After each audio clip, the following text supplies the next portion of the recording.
Okay. Peace to the gods. Peace to the gods. Yusuf L here. How's everybody doing?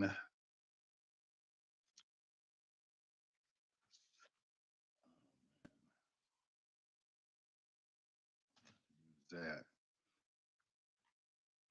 What we got? What we got? What we got?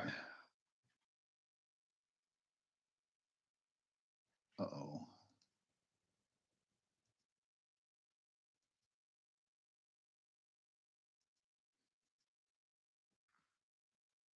Peace and love, God. Private Nine. What's happening?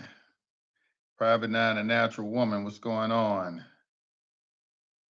Mashil Yisrael. Peace, peace, peace. Misunderstood. Appreciate that. Misunderstood. Peace, peace. What's going on? What's going on? All right. All right. Thank you for the likes. Okay, in today's lesson, I had a partner of mine. He actually texted me today and said, "How can you be the creditor?" And of this is a point of contention that a lot of people need to understand, especially in this creditor and debtor world. We're dealing with straw men, we're dealing with artificial persons, we're dealing in a debt-based economy and things of that nature. One of the things I don't think that is really clearly etched in people's minds is who is the creditor and who is the debtor and why you are the creditor. They will say, well, they took the gold in 1933 and all of that, but I think it needs to be illustrated for you. Now, I'm gonna tell you like this: the best document that I've ever read, that I feel like the best explanation for any of this information, is a document called "What Does Acceptance for Value Mean" by Byron Beers. And if we go to my website,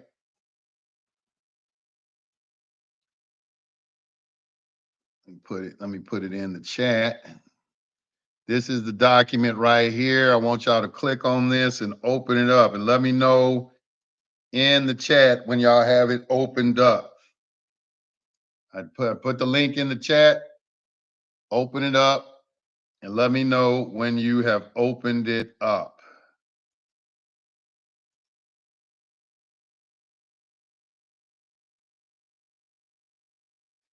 Okay, it's very technical. It is very technical. What case are you talking about, love? Jackie Brown.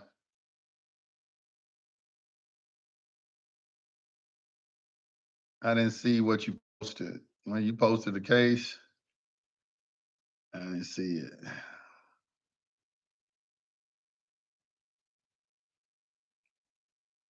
Check my inbox. Okay, I'll check my inbox. Um, right now, though, I want to get some clarification on what is a creditor and what is a debtor. All right, we need some clarification on that. Okay, let's see.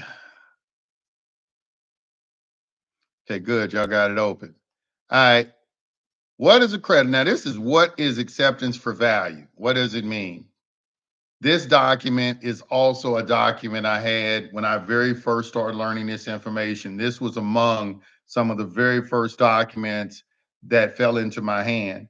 I kept hearing this A for V, A for V, A for V, A for V. And you hear a lot of people use it, but very few people understand it. Rightfully so, because most of them have never read anything like this. This is a technical document, but it gets into a thorough explanation to help you understand what what does acceptance for value mean, as well as what constitutes creditor and debtor relationship. Where is the value coming from? See, we're dealing in a situation like I want y'all to read this real quick. I want y'all. This is the kind of stuff that I get. It kind of just gets under my skin because it's so painfully obvious the guy's just an idiot. Um, this is the kind of stuff that they do. If you go over to my video, in the chat right quick. How do I activate my TDA account? And this is what I'm talking about. Y'all can go over there real quick. If you go over to that video, how do I activate my TDA account? In the comments section, right at the top, the very first one is ZD Joe. I could write a bit on a bit of paper that I'm the master of the universe. It would not. Now, these individuals, these are very, very illiterate and ignorant individuals, type trolls who come over. Number one, he didn't even watch the video, because nowhere in the video do I talk about people getting free money. As a matter of fact, I was denouncing the utilization of the TDA account, but these people didn't even read it. And I want you to see their comments. He said, you're subscribed to Juan Galt. You know, he is. He said, money is the stuff idiots send you that believes your nonsense and the stuff you pay your bills with. Because I asked him, I said, explain to everyone what money is.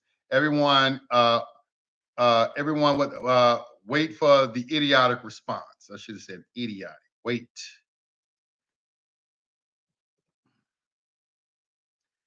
Okay, and this guy, and I'm going back and forth, but this is typical, what I get a lot. Money is the stuff idiots send you that believes your nonsense and the stuff you pay your bills with. Sorry, I don't support. And I said, well, since you're over here on my channel, you're making me money. I appreciate your contribution. Please visit some of my other videos and comment to your heart's content. Also, please invite all your friends. Thank you for your support. Sorry, I do not support you in any way, and the stuff you try and tell people will only get them into trouble. I said, what exactly do I tell them that gets them into trouble? Be specific. He said, anybody can fill out some type of paperwork and send it in or take it somewhere. That does not mean they got free money. There is no secret money out there. If you want to keep on telling people stupid stuff and get people to send you money and then get into trouble doing it, well, see, you can tell this individual he didn't even watch the video, because I was basically almost saying the same thing he was saying. But these are the type of individuals I deal with. But it made me get into a discussion about some things about it is a very important thing we get into. What is money? What is money? When you hear this word money, what are they talking about? What do you mean money? These guys will say, well, you know, there isn't any free money. And I kept asking them, well, what is money? There's no definite definition of money. Money is a medium of exchange. Money can be anything. In prison, cigarettes and racks of tuna are money. You know, they are money. They're literally a currency. They constitute a medium of exchange for goods and services in the prison system. Cigarettes, things of that nature, they constitute money. So what is money? When this man says money, and then what gives value to money? What gives value to money? So what we're talking about is we're talking about value. This is what acceptance for value. What is value? What is valuable? What will you exchange something for that's valuable to you? What are you willing to negotiate with that's valuable? Because the entire commercial system is based off of barter. It all started in the stage of barter, where you would, you know, have if you grew, what, an apple, you had an apple orchard, and this guy over here had an orange trees, and you wanted some of his oranges, and he wanted some of your apples. Y'all would barter them. You say, look, I'm gonna give you a bushel of my oranges if you give me a bushel of your apples. All right. And then so you may go to somebody else, hey, look, I need some horseshoes for my horse. I will give you a bushel of apples if you give me some horseshoes for my horse, or something like that. But then we changed it from that and had a medium of exchange, something that would represent the value, that could contain the value. All right, well, we wouldn't have to do that. It made it simpler, like, hey, it started with gold and silver. Gold and silver was that medium of exchange that you could use. It contained a value that represented what we used to use in barter, would now be contained in a gold or silver coin. They got rid of the gold and silver coins because they wanted to get rid of privacy. See, the communist attack is attack on private property. And the very first step in the attack on private property was the elimination of gold and silver. Because with gold and silver, you didn't have to go to them for anything. You never had to go to them for anything. They had to make it where you had to come to them. And doing your own private transactions, you didn't give a fuck what the government was doing. The government was never in your business. All the government was doing is what they were constituted to do: protect your borders, protect your property, and protect your liberty. That was their job. That's what they got constituted for. They weren't constituted to engage in providing government services. That is not the original purpose of government. We're supposed to be providing for our families ourselves. That's what men and women do. Women take care of their children, men take care of their families. The government doesn't do that.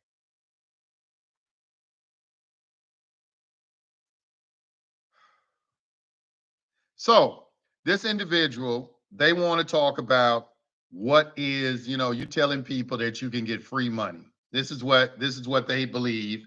And this is, if you're out here watching this right now, I'm just going to say that you're just a bona fide idiot. It is obvious that you didn't even watch the video. And that is disturbing that you would comment on a channel under a video that you didn't even watch. What's hilarious about it is I was essentially agreeing with you. Not to the fullest extent of what you're saying, but I was saying ain't nothing free. If you've ever listened to me, I said there's no such thing as something for nothing. Free don't exist in the universe. I've said that since day one. There's no such thing as anything, something for nothing. So you're a type of person. I know exactly who you are. You are on the sovereign citizen train, just going and finding videos. You're not watching them or anything like that. You're operating under some sort of presumption that everybody thinks the same, that, oh, we don't have to follow any law and there's free money, and just a bunch of idiotic type shit. And I would appreciate it, sir, if you refrain and stay off my channel talking, because I'm going to block you if I see another comment like that. You can get your fucking bitch ass off my channel. Because you're a little bitch anyway, because all y'all do is comment behind, fake profiles. Y'all ain't nothing but a whole bunch of little hoes. I appreciate the $9.99. Thank you for that. My mentor, thank you for lighting it up all week. I appreciate that. Thank you, Rick Sounds. Big baller in the house. I appreciate that. $9, 9 to the 9th power of 9 over 9. To the power of 9. I appreciate that. Y'all know 9 is the highest number. There's no number higher than 9. 9 always returns back to itself. 9 times 2 is 18. 1 plus 8 is 9. 9 times 3 is 27. 2 plus 7 is 9. 9 times 4 is 36. 3 plus 6 is 9. 9 always comes back to 9. And then it's a mystical number. 19 is a mystical number too. The number, the Quran is sealed with the number 19. But which is very interesting. But I thank you for that. I'm new to this channel. Some of the best videos that are must watch on here, I would say, do you really understand the private side? Why don't you start with that? If you are new to this channel, start with, do you really understand the private side?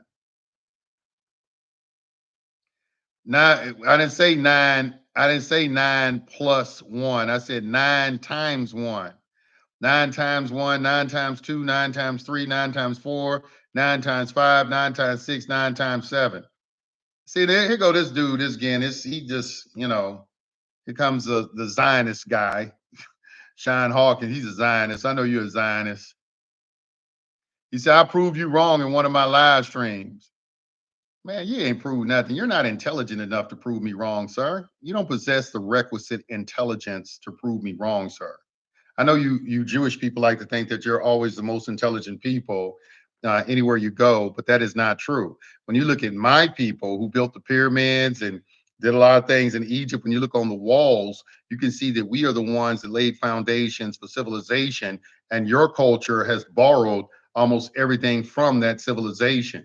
When we look at anything from the Torah, it is nothing but something that is plagiarized from the 7 tablets of creation. The Enuma Elish, the Gilgamesh epics, and so forth, and the gods that you have, and a lot of things like that. So, I know you like to think that you're intelligent, and you think you can prove me wrong, but you can't prove me wrong because I'm telling the truth. Whatever that you have said, and I like what you just did right there. I didn't say nothing about 9 plus 1. I didn't say nothing about 9 plus 1. I was talking about multiplication. You went into addition. How are you intelligent? How are you intelligent? How are you intelligent? See, you are a deceiver, sir. You're a devil, is what you are. I'm gonna go and call you are. You're a devil. You're a devil. I'm gonna tell you who you are. You're a devil. You know you're a devil. I know the blasphemy of those who call themselves Jews who are not, but they are the synagogues of Satan. That's who you are. You are. That's why you over here. Why are you even over here? Why are you over here? Talking about you prove me wrong in one of your videos. You ain't proved nothing wrong. What did you prove me wrong at? Yeah. I don't even watch your videos. I don't even care. I don't go over there and watch y'all shit. I don't even watch it. I just see y'all put a picture of me up and I just make a video. I don't even watch it. I don't even spend time even watching it because I already know it's going to be chock full of hate and just something. It's not going to be intelligent or anything like that. It's going to be just something that's just an attack. It's just an attack and it's not anything that's worth watching. See, calling shields devils makes them happy. I think it does too. You know what I'm saying? I think it does too. They think that they are the most intelligent people for real.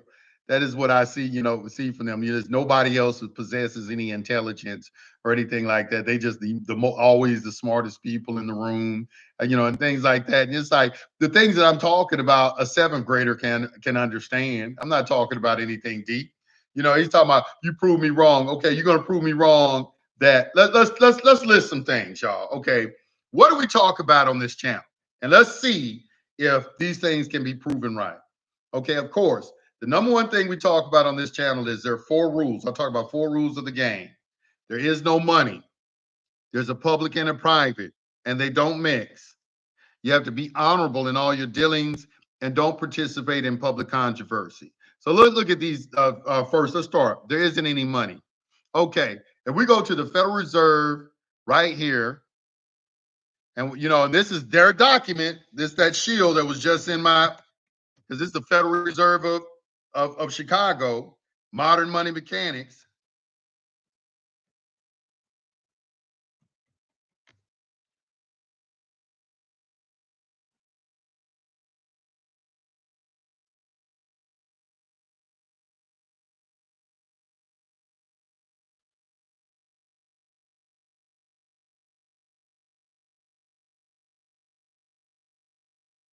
They doing their best to take it off the internet too, boy. They doing their best to take it off the internet, modern money mechanics. It's amazing how I used to could find so many books on the internet and they slowly are just disappearing. They slowly disappearing. Let me just put this link. This is off of a script. I'm going to upload it and put it on my web. And this is why I have a website. This is why I have a website. I'm showing y'all why I have a website because they talk about how all this stuff, oh, that's some bullshit. And you go and find the docket. Next thing you know, it's been taken off the internet. It's all, it's some bullshit. Next thing you know, you can't find it anywhere. I'm like, what just happened to that document? Hey, I was just reading it yesterday. Then it's gone. And that's what they used to do. I used to do seminars back in the day. And I used to when I first started doing seminars, I would use a lot of stuff on YouTube. And I never downloaded anything. I just assumed everything would always be on YouTube. And then, man, just over time, just everything was, just things were just disappearing. I'm like, damn, what happened to it? And that's when I started downloading everything. Anytime I would find anything on the internet, I would instantly download it, put it on a hard drive, and I just started collecting documents like that because I was seeing that they were scraping the internet of all the information. There used to be a lot more information on the internet. I mean, they would like to get me down. They really would like to get me down too. They're just waiting for a reason.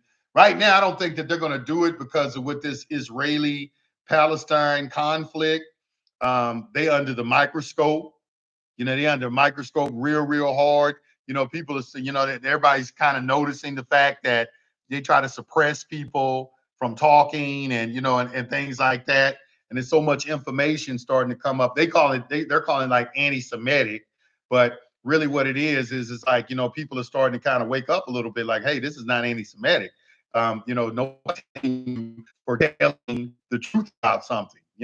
They try to equate everything with hate. If I say, well, 70% of your most important jobs in the government are now occupied by Jews with a dual citizenship with Israel. You need to stop with the anti-Semitic comments. I was like, you know what I'm saying? I'm like, what the fuck did I just say? I just told the truth. That's been their MO from day one. You cannot tell the truth. If you tell the truth, they're gonna label you. They start labeling you something. And it's like, what are you talking about? I don't hate anyone. I don't hate anyone. I don't have any hate for anyone. But I'm gonna tell the truth. But I got love for my people, and I'm not gonna allow another race of people to abuse and use my people. Just like how you stand up for your people, I'm gonna stand up for my people. That's what I'm doing. I'm standing up for my people. All right. So you do your thing for your people, and I'm gonna do what's necessary to protect and help my people. That's what I'm gonna do. I'm gonna make sure my people get the truth. Like, just like you're entitled to do what you do for your people, I'm entitled to do what I need to do to assist my people. And I'm going to tell them the truth about, and I'm not the first one to do it. It's been a long line of people coming and doing this. You on here talking about you prove me wrong. I don't even know what you're talking about. You prove me wrong on. What are you talking about? You prove me wrong on. What was it? It says, if you take this doofus advice, you will certainly wind up in prison. Okay, well, exactly what did I say that's going to end up in prison, sir? Listen, let me tell you something. There's plenty of people who've taken my advice, didn't end up in prison. Plenty. That's why they're over here. They come, man, I used what you said. It helped. It helped me so much. How are you going to end up in prison? And what exactly, Mr. Sean Hawkins, explain in the comments section exactly what I'm telling people that's going to get them ended up in prison. And why are you so concerned about it, sir? Because I know you're Jewish, you're Jewish, and I'm sure you don't give a damn about no goyim. If you read your Talmud, we like animals and things of that nature. You don't give a damn about us. Everybody knows this.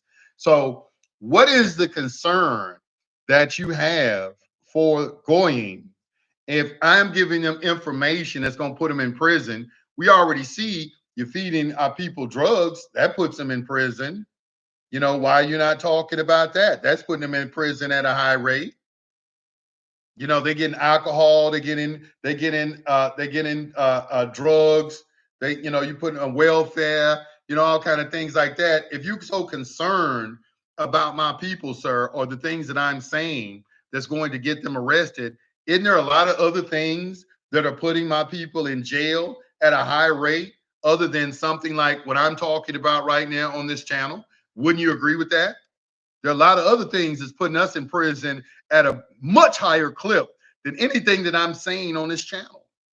So what is it that I am saying that has you so concerned where every time I go live, you're on here trying to denounce what I'm saying to everybody? Because to me and what everybody else is seeing, they just see that I must be saying something right. Because you concerned, because that's the same question they all asking. Well, what is he saying? What is he saying? I'm always telling people, don't get arrested. Don't do anything to get yourself arrested. This will get you arrested. So what is it that people have been sending bonds to the Treasury Department for 30 years? No one's ever got arrested. No one's ever got arrested sending a bond to a Treasury Department. What is it that I'm saying that's going to get people arrested? I'm just kind of curious about it. What am I telling people that's going to get them arrested? Okay, and let's pose this. What is his name? Let's say this too. I appreciate also. Fuck the haters. I trust you. Misunderstood. Thank you for the $10. Let's also pose this question also, and you can go and do on your channel and do a live or whatever the fuck a response video, whatever the fuck you do. All right, Mr. Sean Hawkins. Here's the next thing. If you catch a criminal case, 97 to 98% of the people are found guilty, sir. So let me ask you, if they're not going to listen to me, should they go get an attorney? Because when they go get an attorney, I can assure you that 100% of the time, they're going to go to prison or get on probation, get their gun rights taken or something like that, which is what I think you're doing, is trying to just systematically take everybody's rights to get guns. Because we know if you're Jewish, you're a Democrat and y'all want to get guns out of everybody's hands. All right. So please tell me, if I'm telling something that people are going to do that's going to get them arrested, let's say they go get an attorney. What are the odds that they won't go to jail if they go get an attorney? Why don't you tell me that right now in the chat? Because I tell people all the time, you don't have to listen to me. You have an option. You can listen to me or you can go get an attorney. Most of the people, sir, I would say like 90%, 95% have already gone to an attorney before they ever came and talked to me.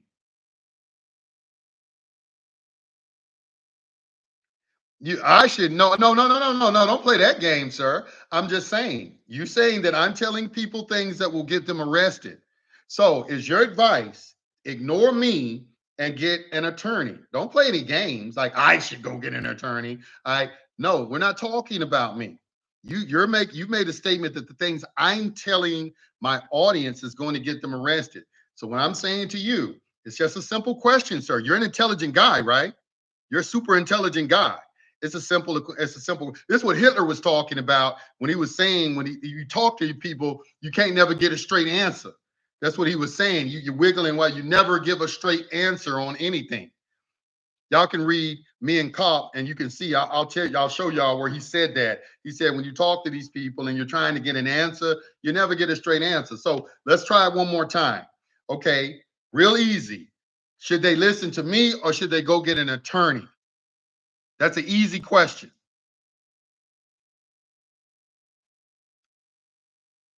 Because you know what? They've been getting an attorney forever. And right now in prison, the number one thing that everybody's trying to get back in court with is ineffective assistance of counsel.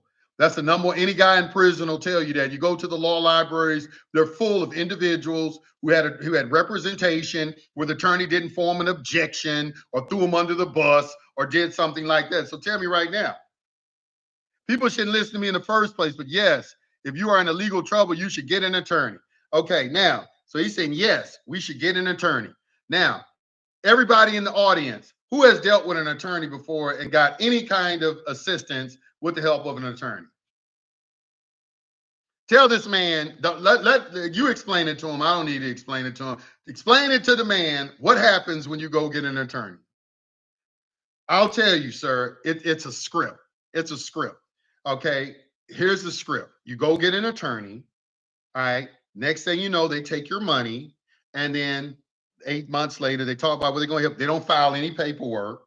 They don't put anything on the evidence file in your favor, if you're innocent or not. Okay. And then they offer you a plea deal. That's what happens every time. So you're sitting here saying, and people are sick of that. People are sick of that. That's why I exist, sir. That's the only reason I exist. If attorneys were doing their job, I wouldn't exist. If people were satisfied with what attorneys were doing for them in criminal matters, I wouldn't exist. I wouldn't exist. Would you go to the car mechanic to get a tube pulled? No, but you know what I'm trying to say is, well, okay, sir, here's the thing. Show me a criminal case where somebody has put in a memorandum of law or did some sort of defense that I can go and read and see where they won. Show me a criminal law attorney that has a winning percentage that if he had 100 cases, he's won 2. Just flat out got the man exonerated, free off the case or whatever. See how he's going into some shit talking about a car mechanic? No, they going. I just told you. See, this is what I thought you were an intelligent guy. I just said almost all the people I deal with, almost every consultation I have, sir, either the people have already gone and got an attorney or they have one while they're talking to me. They already have an attorney. So what's your argument? I'm trying to understand. They already have an attorney. So what is it that you're saying? He said, would you go to a car mechanic to get a tooth pulled? Would you go to a garbage man to pull an appendix? No, you would go to professionals in the field. I would, if it was, I would get an attorney. Let me tell you the cases I would get an attorney. I would suggest to get an attorney, maybe if you're going through a divorce. I don't think that you should probably represent yourself in a situation like that. I think if you maybe are an artist and you have contract negotiations, probably you should have an attorney review your contract. I feel like you should probably have an attorney if you got injured in an automobile accident. They can help you as well. There are plenty of situations where I suggest to get an attorney. I don't see any evidence where having a criminal law attorney would assist you with anything. Hell, even O.J. Simpson was found innocent, and they turned around and sued the man civilly right after that, because they were pissed off about that. You know what I'm saying? So it's like, what is it? I'm trying to understand what you're saying, sir, because I haven't, they got a 97, 98% conviction rate. So I guess the next question I would ask, are you saying that they are just that good at convicting people? That they 98, 99% of the time they are correct every time, when we know that the bulk of those convictions are plea deals. Probably 80, 90, 85, 90% of them are plea deals. So people are coerced into taking a plea deal. So are you saying that I need to go, if my car, I need to go get an auto mechanic to change my oil when I can change my oil myself? It's like, if I already know what they're going to do is what I'm trying to say. So I got to go pay this guy $20,000 just so he can do a plea deal for me. Is that what you're saying, sir? I already know that the majority of your people are attorneys too, because that's what is taught in your family, that everybody should go and get a law degree. So I can understand why you would take personal offense of me attacking attorneys, because that's primarily what Jews do. They go get law degrees. Your whole entire family, y'all proud of your sons if they go and be an attorney, because you understand the importance of the law. I don't have an issue with that. It is important to understand the law. But I'm seeing that you're looking at this as I'm some sort of attack on, is it your profession or in general? Because I'm not understanding something. I'm like, what am I saying that's going to get somebody arrested? And what are you talking about? All the people who come to me, they already have an attorney. And the overwhelming majority of them feel like the attorney's not doing anything. How many people get an attorney, you pay them, and you don't hear from them for a long time? How many, an attorney is supposed to check in with you, I think, every 2 weeks. But how many of you get an attorney in a criminal matter and you pay him, and after that, you don't hear from him anymore? Or if you don't take the plea, then he takes himself off the case and, you're left out there on your own. How many people has that happened to?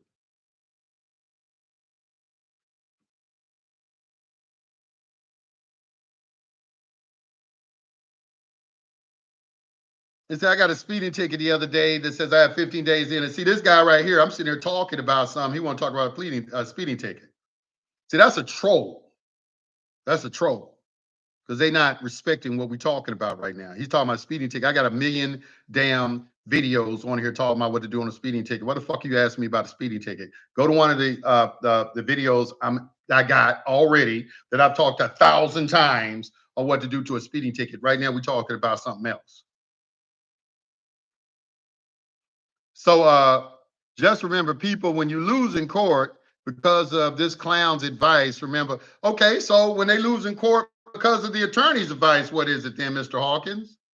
What is it when they lose? You know that judge, what is that judge's name? He said that 90% of all attorneys are either incompetent or corrupt or both.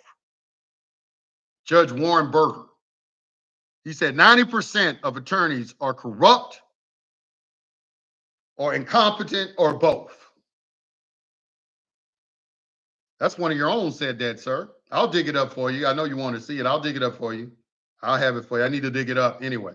So let me ask you a question. So, okay, see what he's doing? This is called obfuscation. I'm asking him questions. He keeps throwing insults. I'm asking you a question, sir. You're talking about they should go get an attorney. So when they lose with an attorney, what is that? When 97% of the people are losing with an attorney, explain that to me. What is that? When 97% of the people that go get an attorney, all the attorney tell them to do is take a plea deal. Explain that, sir. What's a lie? Okay, well, I mean, Warren Berger said it. I'll pull it up for you. I'll pull it up for you.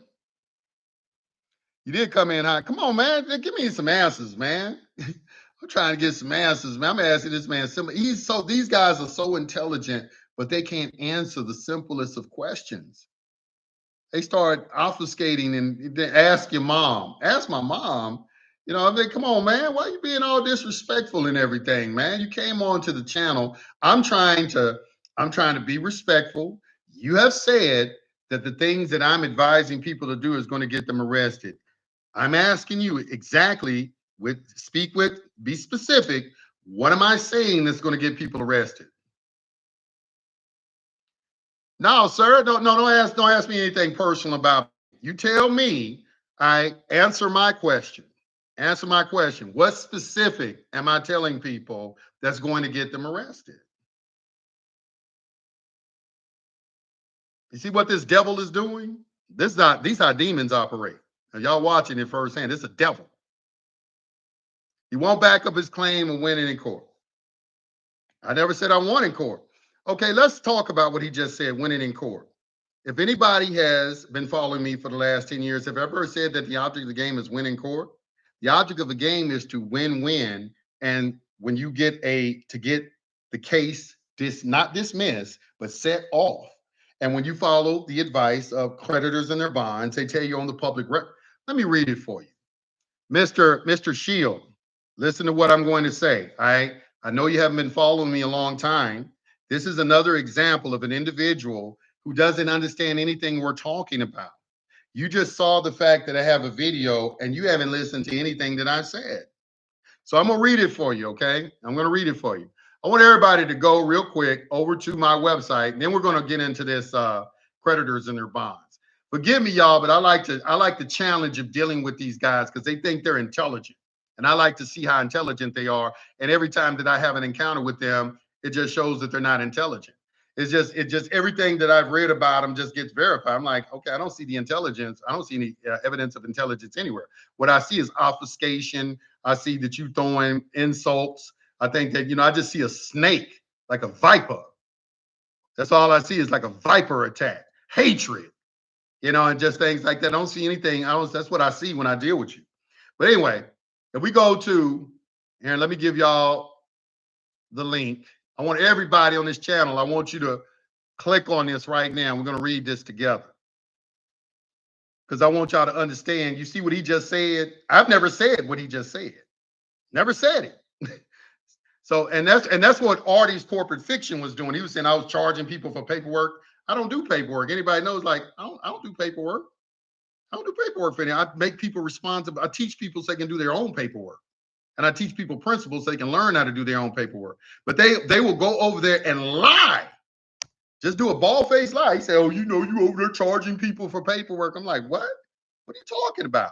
Just a liar. Okay, so let's get to this. And sir, you're not answering my question, Sean Hawkins.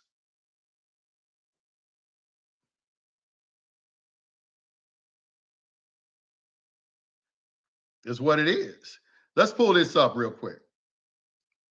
Creditors and their bonds. All right.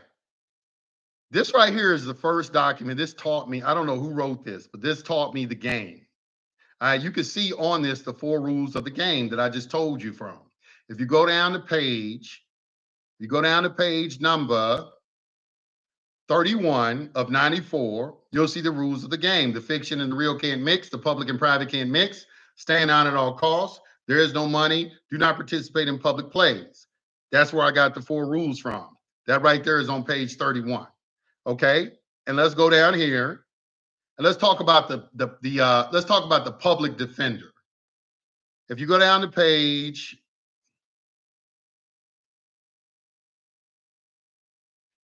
and this is real good. This is real good, man. When I first did this, the attorney wanted to know where I got my information from. The attorney I had, a public defender. Okay, so let's get let me go down to the hot potato game. It's called the hot potato game. All right. What is the presentment, core presentment? Where is it at? Called the hot potato game. That's what I'm looking for. The hot potato game. I might pass by it.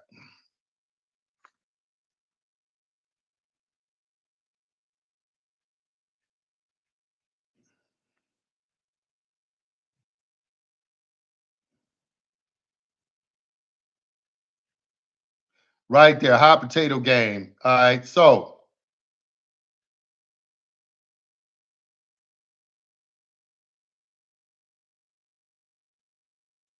and remove the case right here.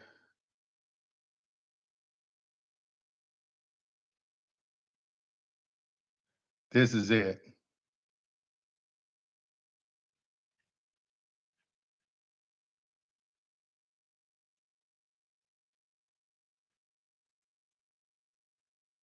I was trying to say you're not. Where is it? It was saying the public defender. He's on. Okay, let's start up here. Let's start on page. I'm gonna go ahead and read all this because I want everybody to understand how this is done. I want everybody to understand how this is done.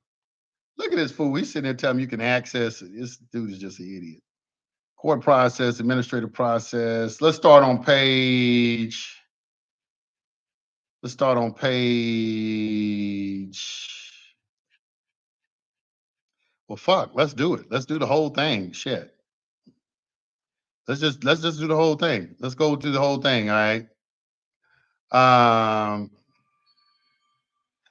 let's start on page 53. 53 of 94. I'm gonna run down this whole creditor and a bonds thing and make y'all understand exactly what these devils are talking about.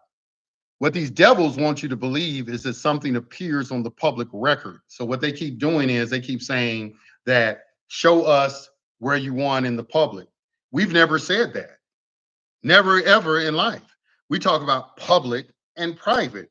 It's a private remedy. All right, it's a private remedy. But they keep trying to, how they are deceiving these devils, deceiving everyone, is keep thinking that we're trying to be attorneys and argue cases and be in the public when we keep saying we're not trying to be attorneys. We're not trying to argue cases. We're only thing we're trying to find out is the nature of the action, and the remedy that we can incorporate is a private remedy. Because when you find out the nature of the action, what you find out is that it is a creditor and debtor situation. That's the only thing we're saying, sir. I don't know what the fuck you're talking about. I don't know what the fuck any of y'all motherfuckers are talking about on y'all's pages. Y'all don't even know what the fuck we're talking about over here. Not a clue. Where is he at? Hold on. Where's the shield at? Where's the guy at? Him and Artie. Say, I mean, you didn't answer my fucking question, you idiot. You didn't fucking answer the question. You didn't answer the question. You're a flat earther, right? See what I was saying about the flat earth thing? I tried to tell you that. See, that's another thing that he see how he ain't following me. I've done a whole treatise against flat earth, but I told all of y'all when you subscribe to that flat earth ideology, they're going to use that to discredit you if you're telling the truth about something else. So they're going to use a weapon. They're going to say, "Oh, this guy believes in flat earth. Why are you listening to him?" Right there, he said, "You're a flat earther, someone who gives as much as he has." See what I'm saying? Keep going, man. You're just proving everything I'm saying. Keep opening your mouth. Keep opening your mouth. Let's do this though. We're gonna who's the creditor and who's the debtor? Class is in session. Open up this document. I've never done this before. I've never done this before. So this is my first time doing this. So I'm gonna give y'all some clarification. So buckle up. We're gonna ride Artie's Corporate Fiction and the genius guy. Y'all can ride with me and what we're gonna do. All right, this is called Creditors and Their Bonds. I don't know who wrote this. A lot of the times when you see documents that don't have anybody's name on it, I mean, they are very intelligently written, and you will see that it's a lot of truth in it. Now, the very first part of this, Creditors and Their Bonds, is in two parts. The first part is for civil, the second part is for criminal. All right, the first part is for civil and the second part is for criminal. And the first half of the second part is explaining an administrative process and how to prepare everything. I'm going to go right over and it gives you the explanation of everything, not anything to deal with the bill of exchange and UCC ones and different things like that. I'm skipping all of that and I'm getting right to the substance of what is actually going on in the courtroom. Okay. And then I'm going to show you Gene Keating and what he said also in a little bit. All right. Now, we're starting on page 53 of 94. It says the court presentment. The state or city, county, or an agency has just honored you with a court presentment. Now, the presentment is being used in this sense is talking about a negotiable instrument. All right, that's another name for a negotiable instrument. They're making a presentment for you. Okay, it is a verified complaint or grand jury indictment or traffic ticket. Do you feel honored? No. Why not? Do you feel fear, anger, confidence you can defend your position? Let's analyze this situation. The state, okay, so we're talking about the state, is used in this writing generically as a general term representing any corporate quasi-government organization and its agencies. You is used in this writing to represent the reader, the living soul. Straw man is used in this writing to represent the individual U.S. citizen, but not a state as defined above. So every time you see straw man, that is synonymous with the term U.S. citizen. We're talking about an ens legis, corporate fiction, legal fiction, whatever it is you want to label it, all right? Nom de gore or whatever, all right? What is the presentment? What are its components?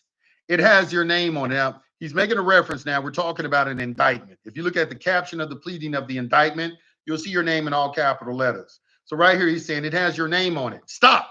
It does not have your name on it. It has the straw man's name on it. The moving party has named the straw man as a violator of a statute and has asked you to take responsibility for the violation. The state, city council, or IRS cannot file a claim against you. Obviously, these people are bankrupt. Now, what I would like to know with this idiot that's in my comment section, please explain this the significance of the U.S. debt to us, sir. Because I know your people are the one that has bankrupt everybody and put everybody in bondage. According to Leviticus 25:45, y'all can make bond servants of everyone who is a heathen. And it seems like you're doing a good job of turning everybody into heathens by putting out your detestable music, putting things in the food and, you know, making everybody look like a heathen, destroying families and things like that, incentivizing, creating feminism and all these different left policies and things like that. All right, so my thing to you is this. Right here in the chat is usdebtclock.org. Okay, explain to us the significance of that, and does that have any bearing on the judicial system? The fact that the United States is bankrupt, can they file claims? If the United States is $33 trillion in debt, what does that mean, sir? Can a debtor file claims against an individual? Are they in receivership? You know, explain that to us, the significance of them being in debt and us using Federal Reserve notes. I'm not ignoring them. Y'all finna get hey, look, because of Mr. Hawkins, I'm about to go in. I'm gonna teach y'all. I'm gonna put this right in front of their face. Y'all gonna get it. Just sit back and listen. I'm asking questions because when I go to the next point, okay, I just need this point right and put it on the record for him. All right, so he's not going to answer that. So they don't ever answer that question. So once again, we are reading creditors and their bonds. This is what they wanted. They wanted a battle. They wanted war. All right, you gotta understand that. That's what they wanted.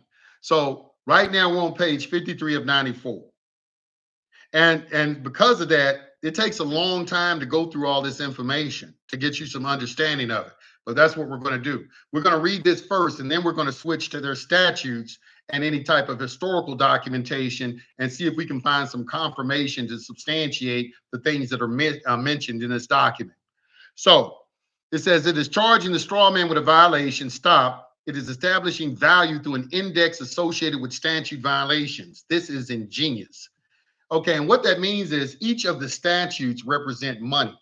Okay, see, only about 51% of the people pay their taxes, so they had to come up with creative ways to create money. Money is created through what? Through creating debt. All right, you can find this out when you read the Financial Accounting Standards Board Statement 95 on page 21, right under financial institutions. They tell you right there that banks create money through its lending activities. So debt is being used as money. Debt is, so they're always looking for a way to create money. They have to create debt. And to create money, you need value. So they need a security interest in some sort of property to create value for a negotiable instrument. Would you agree with that, Mr. Genius? The greatest gift is real. The gift is live. Come on, Mr. Hawkins. Would you agree with that assessment that I just said about the creation of money? Would you agree with that, sir? Come on, let's stay focused, man. Stop calling me names and shit. Come on now, you're an intelligent guy. Act intelligent. Stop acting like a clown. We're having an intellectual discussion right here. That's why I can't go into a debate with you guys. Because y'all act like hoes and shit. You start trying to talk to you, get all in your feelings and shit.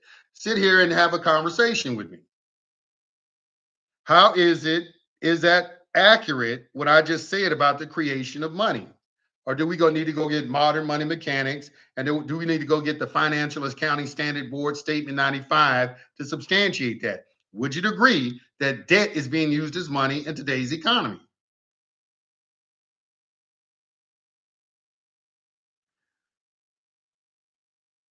Financial Accounting Standards Board Statement 95. Here, let me put it in the chat room for you to make it real.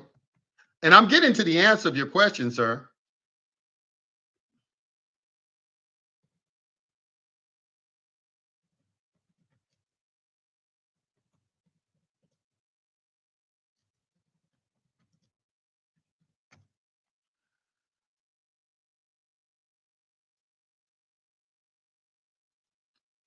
All right, so right here, okay, this is dealing with accounting because since there isn't any money, we're talking about money of account.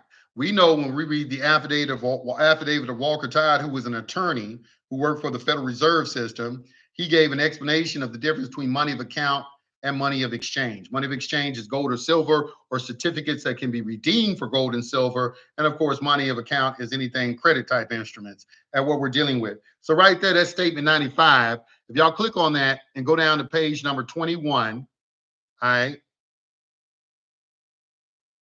under financial institutions, you can see right here at the bottom of page 21, it talks about financial institutions. And if you go down to about the middle of it, it said banks who responded to the exposure draft generally said their cash flows are much more complex and interrelated than those of other enterprises, and that banks' cash flows are much larger in relation to net income and net assets than are the cash flows of a non-financial enterprise.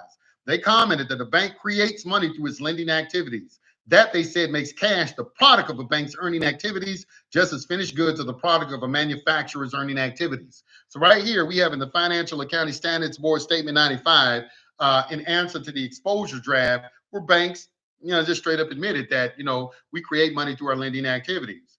All right. So everybody's looking for a way to create a loan situation or to put a lien against property.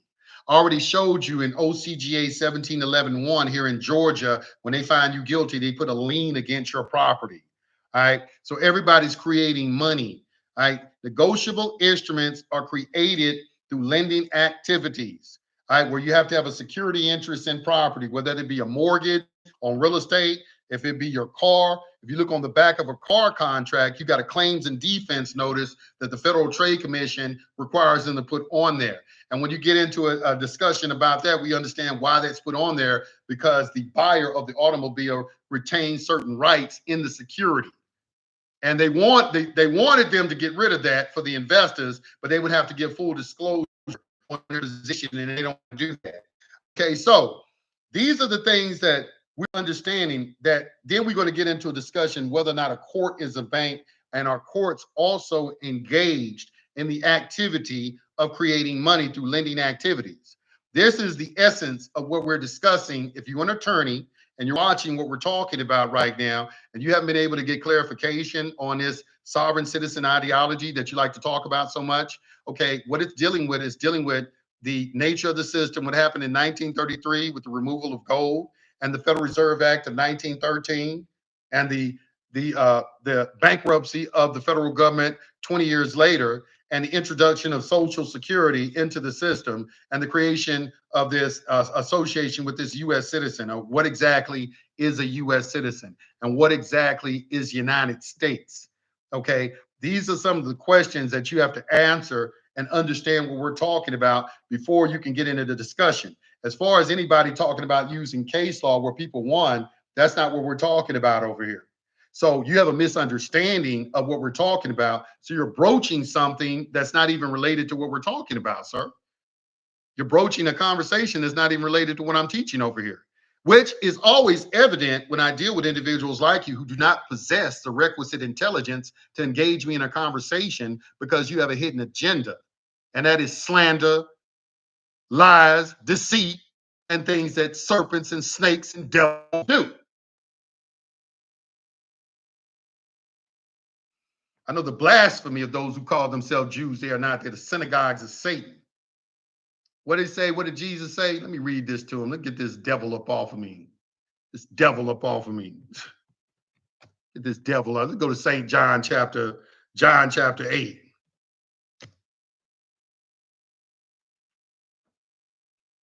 What did he say? What did Jesus say? He said, 8:44. What did he say? He said, you are of your devil. He said, why do you not understand my speech? Even he was saying that back then because they use obfuscation. They try to change the narrative. They lie on you. They do all these things. And this is what Jesus was saying. He said, why you don't understand my speech? Even because you cannot hear my word. You have your father, the devil, and the lust of your father you will do. He was a murderer from the beginning and abode not in the truth because there is no truth in him. When he speaketh a lie, he speaketh of his own, for he is a liar and the father of it. And because I tell you the truth, you believe me not. Okay? This is what you're continuing with today. It's the same thing. Nothing has changed. Nothing has changed. Nothing at all has changed. This man, they ain't even taking the time to understand what I'm saying over here. They don't even watch what I'm saying. They broach things that are totally unrelated to what we're discussing. I go over there and watch them. They want to talk about motherfuckers getting pulled over in cars and shit, talking about I got rights and shit. I don't even agree with 90% of that shit I see over there. I'm like, I don't agree with that shit either. What's going over there? They pulling over people in cars and, making them like, this is stupid. These are people who just found out some information. They don't know what they're doing. They don't understand. Nobody's explained this to them properly so they can understand it. But what you are going to have to recognize, sir, is that we are the sovereigns of the United States of America, and you liberals and you communists and you, socialist, Marxist individuals who have this ideology, that's who you're at war with. You're at war with people. You're going to be at war with the truth. Because for you, for what you want to do to work, you have to make lies. You have to make lies. You have to stand on lies. And when you stand on lies, you're not standing on firm ground. So let's get back to creditors and their bonds. All right, so let's get back here. Let me put the link in there again. Let me put the link in there again. All right. So right now we're on page 53 of 94. So we just got through talking about the statutes. Each of the statutes, if you go and read the statute merchant, we can see in 1100 under Edward I, they instituted this thing where a person could be held for the repayment of the debt. It was kind of like the beginning of the debtor's prisons. All right. What I am saying, if you're an attorney and you're watching me now, I'm saying you're secretly engaged in having debtor's prisons against the American people. That's what I'm saying. All right. So I'm going to stand on that. You can fight me on that right there, okay? But I'm standing on that. All right, so it says, it is charging the straw man with a violation. Stop. It is establishing a value through an index associated with statute violations. This is ingenious. If you honor the presenter with an acceptance in return, the index establishes the amount of credit you will provide to the state. If you dishonor, the index establishes the amount of property the state will take to get the credits it needs. The presumption is that you are in partnership with the straw man. In some cases, the index establishes how many months the state will hold your body for breach of fiduciary duty while it collects your credits. All right.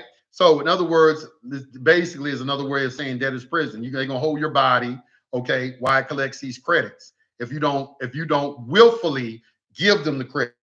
Okay, now it goes on. It says it suggests a time period for you to answer. Stop. Don't trust this one. It is established time period for the straw man to answer on the public side, usually 20 days. If you do not accept in 72 hours from the private side, you will be in dishonor. 72 hours forms a contract. The rule of 72, always remember that. The presentment is designed to help you into dishonor. You have to go the way, you don't have to go that way if you don't want to. So they say you have 20 days to answer. That's only in the public. On the private, we operate under a different set of rules, and we operate on the rule of 72 that you answer something within 72 days, 72 hours. Usually that's what the 10 days is for. It's 3 days of traveling time for the mail to get to you. Once you receive it, you got 3 days to decide what you're going to do with it, and then 3 days traveling time to get back to them, and 1 day for Sunday. That's usually where that baseline of 10 comes from. It goes on, it says, it has the name of the party bringing the claim. Someone has to approach you and ask for help. That person is taking a big chance. What does it mean that they're asking you for help? The state is bankrupt. What we contend is the state, through when we used to go to Fidelity Mutual and put these case numbers in, at one time we could see the pool that case was being traded in. I myself have personally seen. I had a Bloomberg when we were doing securitization audits. I had a Bloomberg screen. You could get from Bloomberg, and it would show. We were on there looking one day, and it had all the cases on there. And I called up there into New York. I say, why do y'all have all the cases, all the case numbers from all the cases in America? Look like they're being traded on the market. He just said, oh, they just on there. He didn't give me any answer. Now I have a document on my website that somebody put on the on the internet. You can look at it yourself. It is called the Court Registry Investment System, CRIS. All right, and if you go over there, you can pull it up and you can see where there are CUSIP numbers that are assigned to each of these case numbers. A CUSIP number is a number that is assigned to a security. It's a tracking for a security that goes through. Now, we contend that when you're born, there's a birth certificate that comes from Vital Statistics. It goes to the Department of Commerce. From the Department of Commerce, it goes to the Department of Treasury. From the Department of Treasury, it goes to the Department DTC on 55 Water Street, and it is held by a holding company called Seed Corporation. The word seed means to relinquish, or seed. It's the biggest holding company in the world. You probably haven't even heard of it. CEDE. Google that right now. All right. I asked you to Google these things because I want them to be have some sort of reality in your mind. Don't just believe things that I'm saying. Don't just believe things that I'm saying. All right. Have some reality in your mind. Okay. How are they borrowing money? How are they giving $300 billion to Ukraine? Where is that money coming from? If what I'm saying is so incorrect, how is the United States government borrowing $300 billion and giving it to Ukraine? And how are we responsible for the repayment of that, sir? Where are they at, man? Tell Artie's corporate fiction. They ain't gonna answer that. They ain't gonna answer that. Trust me. They ain't gonna answer that shit. They ain't gonna answer that. You go over there on their live, they're gonna cut this. They're gonna cut this part out and show you some other type of thing that I'm talking about. But all this right here I'm talking about, you'll never see a response video on any of this. How are we responsible for the repayment of the national debt if we don't have a social security number? If I don't have a social security number, how am I responsible for the repayment of the national debt?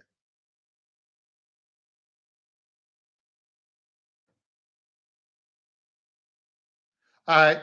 So let's get back. All right. So right there, we're talking about a presentment. That's what they call a bill of indictment.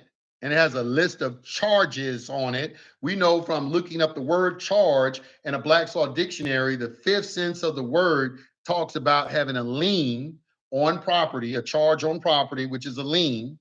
Okay, which is another reason we're trying to get some information on the nature of the action, which is a question they will also never answer.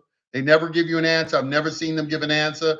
I would be interested to see Artie's corporate fiction and the shield that's in there do a live on what is the nature of the action and explain it to their listeners. They won't do that. You're not going to see them do that. They'll talk about anything else, but they'll never talk about that, the nature of the action. What are we asking?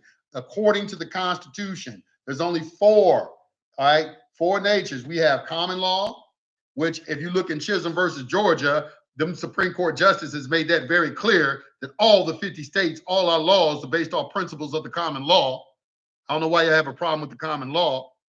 And then there's equity and there's admiralty maritime. Okay, sir, it is a simple question once again. Which one of those is it? Of course, you're not going to answer the question. Just like you won't answer whether or not we're dealing with Article 1 or Article 3 courts. What you want to do is attack me personally, which I don't understand why, because I'm over here teaching. I'm not selling paperwork. I'm not doing anything like that. I'm teaching people. I'm trying to tell people to use their brain and to do their own due diligence. What is it? If people want to do their own due diligence, why do you have a problem with that? I'm telling people to go and investigate the things that I'm saying. Why do you have a problem with that? Are you, by chance, I have over 65,000 followers. Are you trying to tell me that every one of them are stupid? Is that what you're saying, sir? Put that in the chat room. I'd like to hear him say that. Are you saying that 65,000 of my followers are stupid?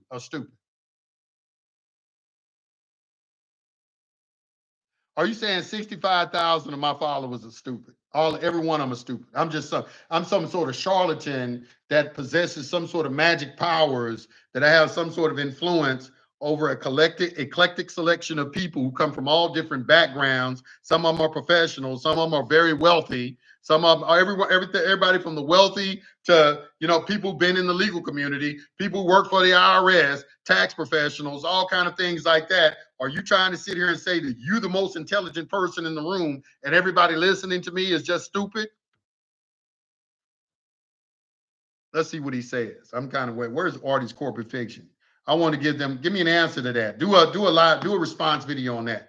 To say, because I really feel like all your followers, and I can understand if you feel like that, because I feel like the followers that are on your channel, they're all idiots. I read the comment section. They're stupid as fuck.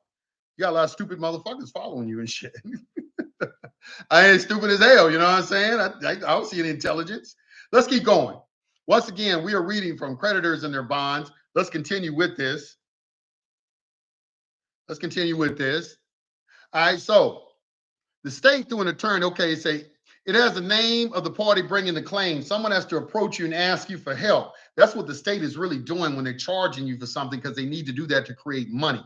That's what I went into the long diatribe discussing the creation of money. You have to understand how money is created in order to understand this sentence in this document. How are they asking you for help? When they make a presentment to you as the creditor, as the sovereign, okay, and dealing in a commercial matter, they need your signature.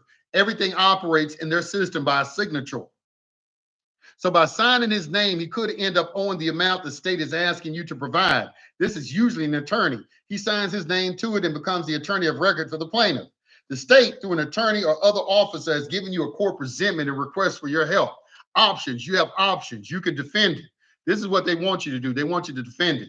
They want you to go and hire an attorney, or they want you to get a public defender, and they want you to try to defend it. They want you to argue about it. Some people want to conditionally accept it. Some people ignore it, or some people accept it. Okay, these are your options. You can defend it, argue about it, conditionally accept it, ignore it, or accept it. When you get an indictment, here's the 5 things you can do. Let me repeat it again for the people in the back. You can defend it. You can argue about it. You can conditionally accept it, you can ignore it, or you can accept it. If you ignore it, that's what they call an absconding debtor. When you read the clerk's practice, they have a very interesting section in there explaining exactly what an absconding debtor is. An absconding debtor is a person that don't pay his bills, you got bad credit, you have a business that's never open, you're an irresponsible individual. That's what an absconding debtor is. Somebody's who don't pay their bills, and his whole life is just a mess. All right, so we just gave you the 5 options that you have. You already know the right choice. You only have one good choice. Accept it. Obviously, we're talking about A for V, acceptance for value. What I said on the last live, that is all this is dealing with. All right, we're not dealing with conditionally acceptances over here. We're not trying to argue cases. All right, we're not trying to do any of those things. We're not trying to argue a case. The attorneys keep trying to say your argument. You'll hear them say that because they're trying to pull you into their world. Say the argumenters you're making, I'm not making an argument. That's what you should always respond to them with when they say that. When they say the argument you're making, I'm not making an argument, sir. I'm not talking an argument, I'm saying the fact. I'm taking something that can be verified. It's not argument. You don't want to argue anything. As a matter of fact, when you see the letter of rogatory that you give to the attorney, the very first instruction that you give to him, that he's not supposed to argue any facts of the case. We're not here to argue any facts of a case. We're not here to go into the world of an attorney. We're not here to go into the world. Arguing cases is the world of attorneys. I hope your attorneys are listening, Artie's Corporate Fiction and the other guy, whatever the fuck your name is. I hope you're listening. So when you go and do your response video, that you can understand that you can talk about the right talking points instead of these off-point things that you are broaching that have absolutely nothing to do with what we're talking about, because you haven't done your due diligence and try to understand what it is we're talking about. So you're in the comment section asking for case numbers because you don't know what the fuck we're talking about.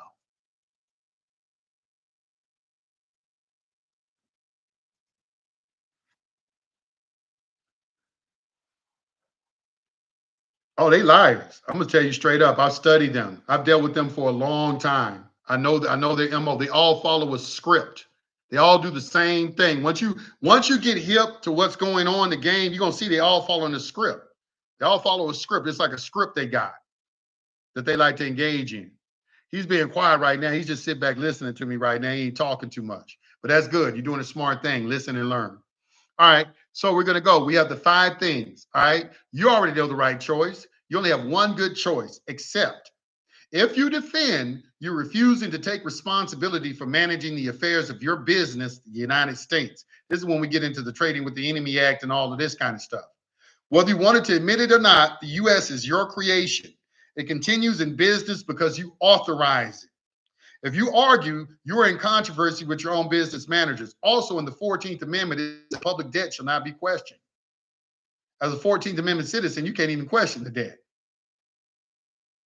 If you conditionally accept, you're requiring the United States to prove it has a claim when it is in receivership and cannot have a valid claim against you without a permission. This is why I'm always talking against or talking down on conditional acceptances. Yes, they are bankrupt. They can't form a claim. But you're here to assist the United States in its bankruptcy. Whether these clowns on here want to admit it or not, the United States is in bankruptcy. They are over $34 trillion in debt. Why? Whose debt is that? That's not your debt. That's the U.S. debt. That's not your debt. That's the U.S. debt. They need your help. We turned over the gold and silver in 1933 to assist them then. And the irresponsibility of our public servants has cast us further in debt. They're irresponsible. How dare they try to talk about anybody else when they got on the public record to show that they are the most irresponsible people walking planet Earth. You $34 trillion in debt.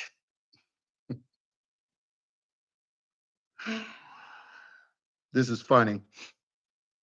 Okay, so once again, if you conditionally accept, you're requiring the United States to prove it as a claim when it is in receivership and cannot have a valid claim against you without your permission. If you ignore the presentment, you're acting like an irresponsible creditor and will lose your status as creditor. Your only choice is to accept. That by itself is not enough, though. If you accept it and return it, you have not carried out the promise you made when you accepted it. It's like signing the requisition but not instructing anyone who to write the check. You've accepted the request, but you're not giving them what they need, your credit. It is like promising to pay the electric bill, but never getting around to it. If you do this, they will turn off the electricity. Now, this statement right here is why it is important for you to understand how to create a negotiable instrument. See, they try to pull you under this illusion that your negotiable instrument is worthless, when we know that Federal Reserve notes are worthless pieces of paper. As a matter of fact, I was just about to put modern money mechanics on my, I don't understand why I already have it on here, but let me put modern money mechanics on my website and give you a link so y'all can all download it, because it definitely is a document everybody should be aware of. You know, you should know about modern money mechanics issued by the Federal Reserve. Federal Reserve notes are worthless pieces of paper. They have no intrinsic value whatsoever. The only reason they have any value is because you can give them to somebody and somebody will take them. That's it. That's the only thing that gives them value.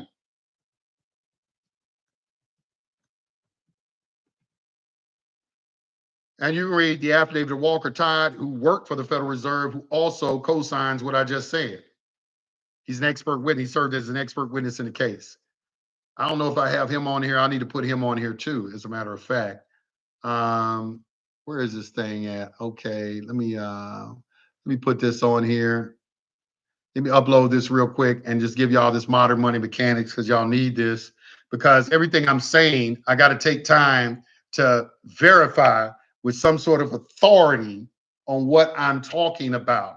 See, I've done the research on this. I just didn't blindly accept what was being told to me.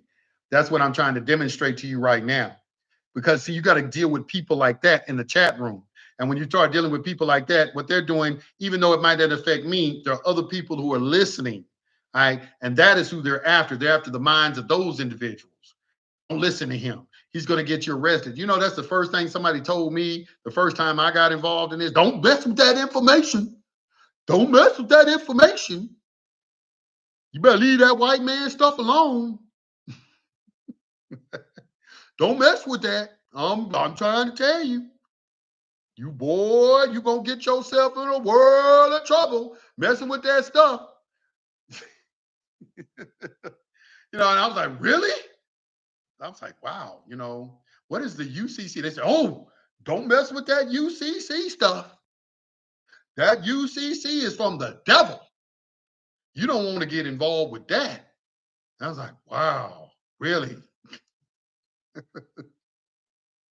It's just rules to the monopoly game. This is rules dealing with, it's something that they had to bring in. It is the codification of the law merchant. It's something that they had to bring into existence because there ain't any money. So when there is no money, they had to go to the law of negotiable instruments and securitization. Article 8 is securities because you have to securitize things. We're getting into liens, and Article 9 is dealing with priority and perfection of liens.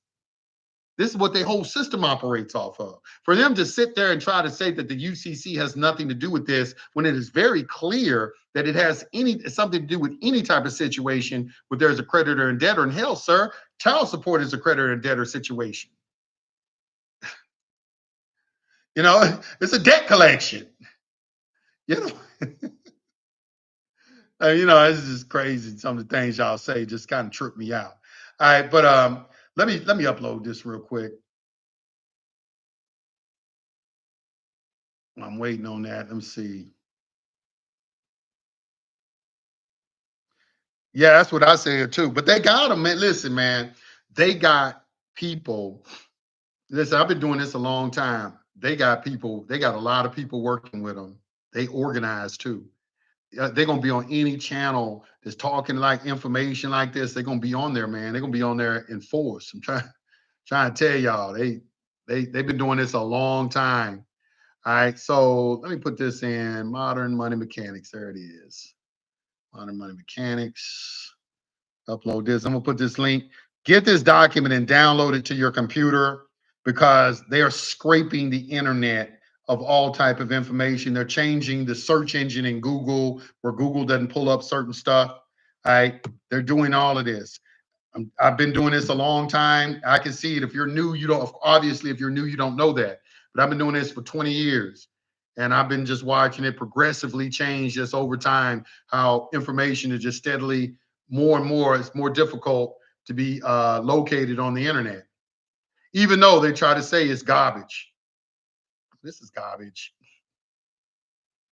You ought to know, man, when you go against God, you can't, God always has a bigger plan than what the plan y'all have, y'all devils have.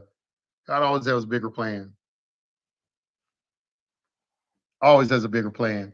All right, so here's the link to Modern Money Mechanics. Let me all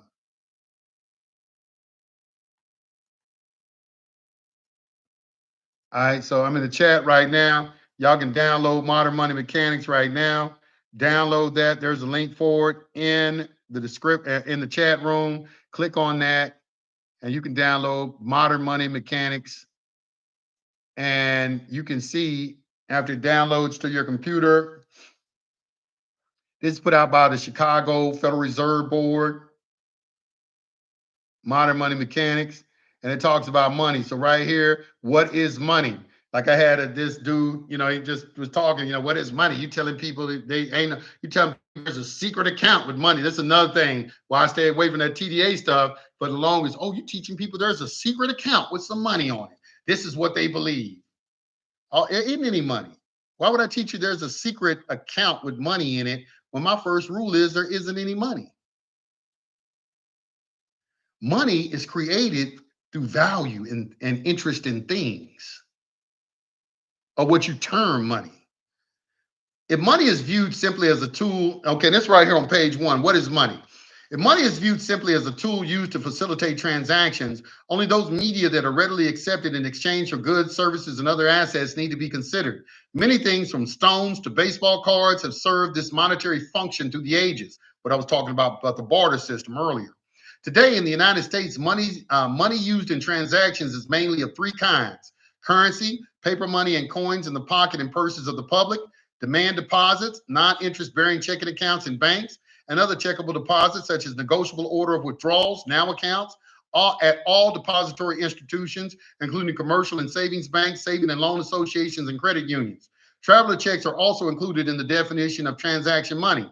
Since $1 in currency and $1 in checkable deposits are freely convertible into each other, and both can be used directly for expenditures, they are money in equal degree. So right here we got basically traveler's check. They talking about credit instruments that can be used because they are accepted, all right, in goods and services. That's what gives them value. They have no intrinsic value, and he's going to tell you that right here.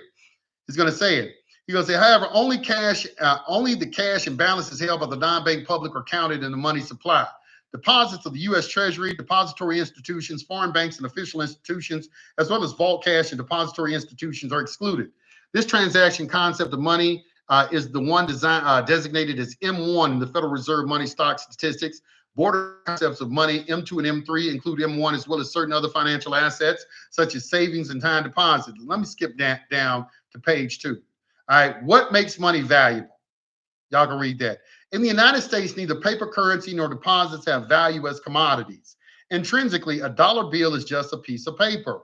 Deposits merely book entries. Coins do have some intrinsic value as metal, but generally far less than their face value. What then makes these instruments, checks, paper money, and coins, acceptable at face value in payment of all debts and for other monetary uses? Mainly, it is the confidence people have that they will be able to exchange such money for other financial assets and for real goods and services whenever they choose to do so. So there it is for you. The only reason your Federal Reserve notes, which are promissory notes, I hope y'all understand that. Y'all understand that. The only reason that they have any is because when you take it up to the grocery store, somebody's willing to accept it. At any point, when everybody just refuses to stop, you got people here, they don't want no Federal Reserve notes. I'm overseas right now. Some people don't want them because when you convert it back into the euro, it loses value because the exchange rate. So they don't want me. And man, American Express lied to me. Almost nobody over here wants to accept American Express. I got all my American Express cards. I'm gonna get a travel and everything. All that shit is good for us, getting hotels and getting plane tickets. That's it. But the merchants ain't trying to hear nothing about no American Express card. That's crazy. But anyway, keep that around. You're gonna need to understand that. Put that in your pocket because that concept and understanding of the money system is going to be necessary when we get into a discussion about discharging debt and things like that, and creditor and debtor relationships. All right. So basically it has value because you're under some sort of agreement that it has value. But there's no intrinsic value. It's not backed by anything. Federal Reserve notes aren't backed by anything except the full faith and credit of the United States. And the full faith and credit of the United States comes off the back of the labor of the American people. Taxpayers. Which, isn't that a form of slavery? Hold on. I would ask, let me ask the Shield and Artie's Corporate Fiction, if you are indebted to anyone, are you a slave? Are you a slave if you're indebted to anyone? Are you a slave if you are indebted to anyone? Are you a slave?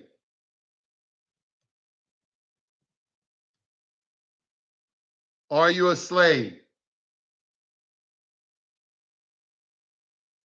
I want y'all to go over there. I ain't even gonna tell you. I want y'all to go over there and read that. Somebody put this in the chat. I want to make it real in your mind. Click on that link right there. If you are indebted to anyone, are you a slave?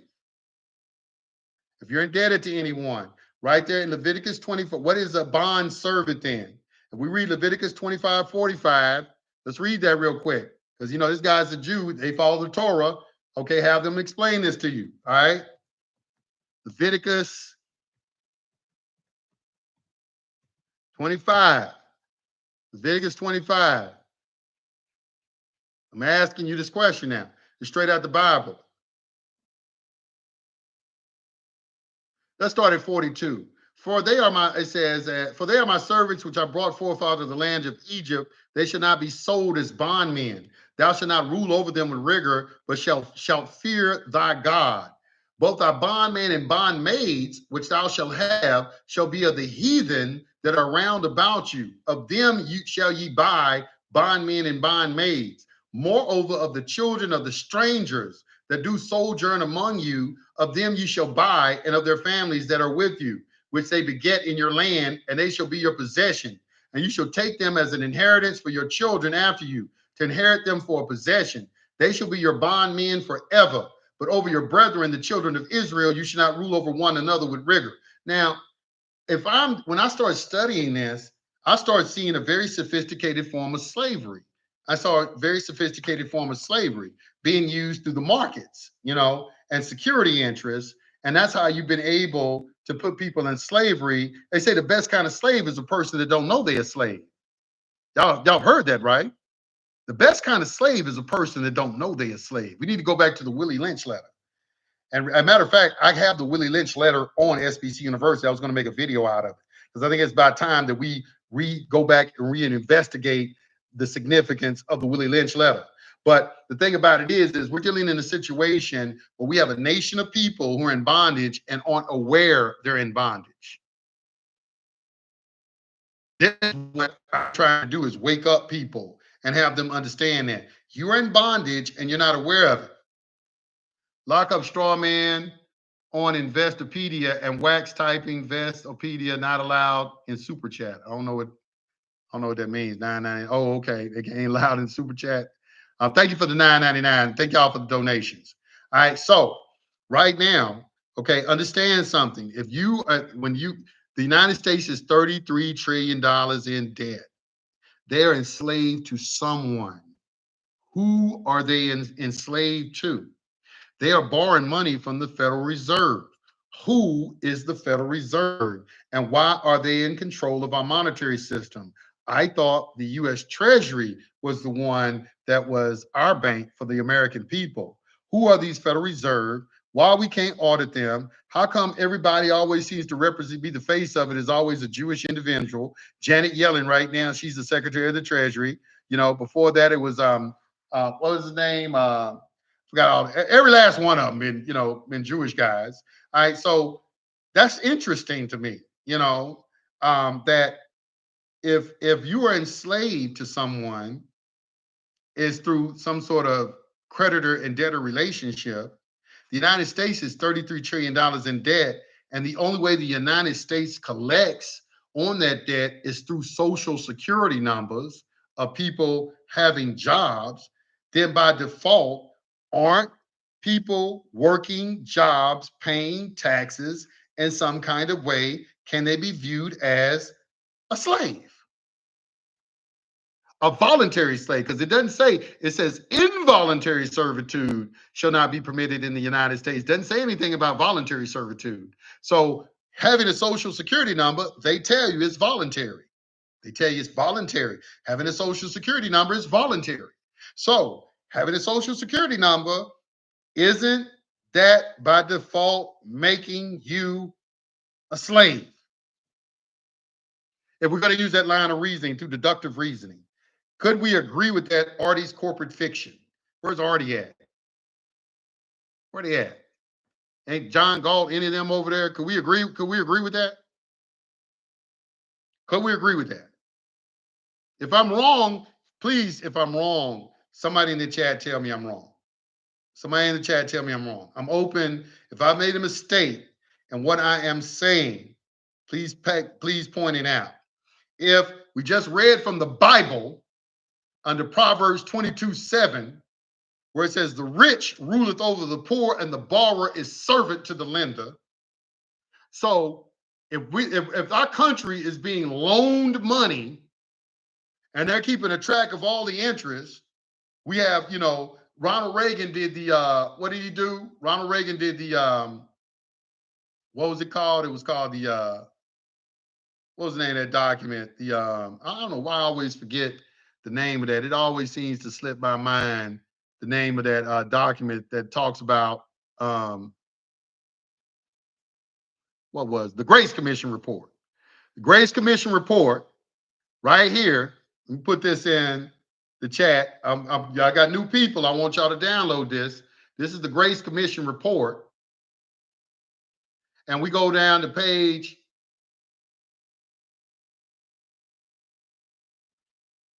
number 12. And you see right there in the third paragraph, it says, with 2/3 of everyone's personal income taxes wasted or not collected, 100% of what is collected is absorbed solely by the interest on the federal debt and by the federal government contributions to transfer payments. In other words, all individual income tax revenues are gone before one nickel is spent on the services which taxpayers expect from their government. All right, so 0%, y'all sitting here talking about, oh, well, we pay our taxes. Our taxes pay for the roads, the schools, and all of that. And these people are telling you not one penny of your taxes are going to that. So the next question, if not one penny of your taxes are going to pay for those things, then how are they paying for them? That's the question we got to start asking these questions. Well, how are you paying for it? Well, now we have to understand, well, how is money created? Money is created by having a security interest in things, loans, things of that nature. So once we start understanding the nature of the system, and now we begin to see why there's this rapacious appetite that is being demonstrated to give people traffic tickets, to put charges on people, and to do things like that, because at the end of the day, all of this is involved in is the creation of money and the creation of debtor and creditor relationships. And basically, we have a big slave plantation, the biggest slavery in history. This is the biggest time in slavery ever in history. Forget, they want to show y'all those, they do all those movies in Hollywood about slavery, really just to make you thankful for where you are right now. Look, we could be whooping y'all ass with whips and chains and raping your women. We ain't doing that. We could be doing all of that now. There, let me put out a movie and remind you what slavery used to look like. You in slavery right now. They take their cut of your labor before you ever even see your check. You tell me what it is. And they just told you that don't none of it go to the services that you expect of your government.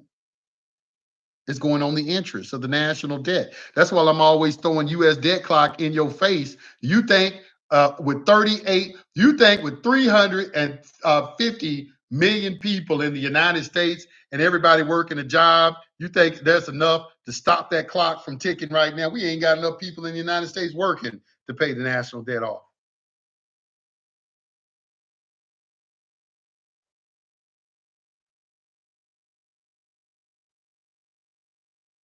Only the interest, never the principal. And that's what Rabbi Finkelstein was saying. The interest, that is what's important, the interest. And they mad at the Muslims because charging interest is haram. They don't deal with that. All right, so it gets into discussion. It gets into a discussion. All right. We got to understand what I'm talking about to understand when we get into this court situation. You got to understand the creation of money. You got to understand creditor and debtor relationships. You got to understand the nature of the action that you're involved in. You got to understand what a penal action is. All right. This is what you have to go in and you have to understand, because it's very easy to go to listen to somebody like Artie's Corporate Fiction or some of those guys out of there and just tell you this is a bunch of nonsense. Oh, this is nonsense. They feel like they don't have to follow any law. I mean, it's just the most ridiculous. It's nothing intelligent whatsoever in that response. If you're an attorney looking at this, that's just please stop that. You're not stopping anything doing that. You're just making yourself, people are just looking right through that. That's all they're doing. They're looking right through it. They just see that you're full of shit. And they already know if they've ever dealt with one of you, you don't have their best interest at heart. You don't. You don't. Somebody has to come and tell the truth. You ain't got their best interest at heart. All right. So let's get back to creditors and their bonds. If you're just joining us, okay, we are reading from Creditors and Their Bonds. This is the link in the chat room. You can click on it if you're just joining us. That's what we're reading from. We are on page 54 of 94. We just got through talking about a presentment, which is a bill of indictment. What are you supposed to do? Are you going to defend it, argue about it, conditionally accept it, ignore it, or accept it? Okay. Your only choice is to accept. That by itself is not enough. You got to give them something. Okay. When you accept the presentment for value, you have to follow through with some type of instrument. We all know that a negotiable instrument is a contract. How do we know that? Well, if we go to, you have to be a member of SBC University, but if you go to an American jurisprudence and read bills and notes, right there in the very first paragraph, it tells you negotiable instruments are contracts. So then that's why when you go and read a Black's Law 4th edition, you got to go to discharge of instruments. That's where you find the description of discharge. Discharge of a contract. Look up discharge of a contract, and that's where you're going to find your answers. Okay? Everybody following me? Everybody following me? Let me get a yes in the chat if you're keeping up with what I'm talking about.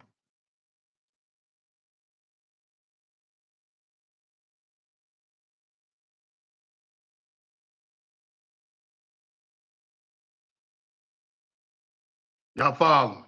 Okay. All right, cool. A credit card application is a contract. A car contract that's a contract. When you buy a car, your house, the deed of trust is a contract. They're all contracts and negotiable instruments.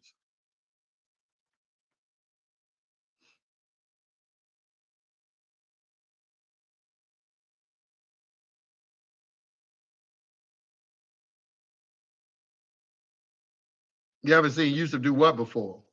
What should you do if a dealer cannot produce a signed purchase agreement? Well, what are you talking about? What do you do if they haven't? I don't know what you mean. What are you talking about? They can't produce it for what? In court? Is that what you're saying? You went to court? That's what I'm talking about right there. Let me tell you something. On every car contract, there's a confessed judgment clause in every car contract. That's why they don't have to go to court to take the car back. It's confessed judgment on the car contract. They don't have to take you to court and come get the car. Anytime they feel the security, if they feel that their security is unsecured, they have a right to call the whole debt due and come and get the car.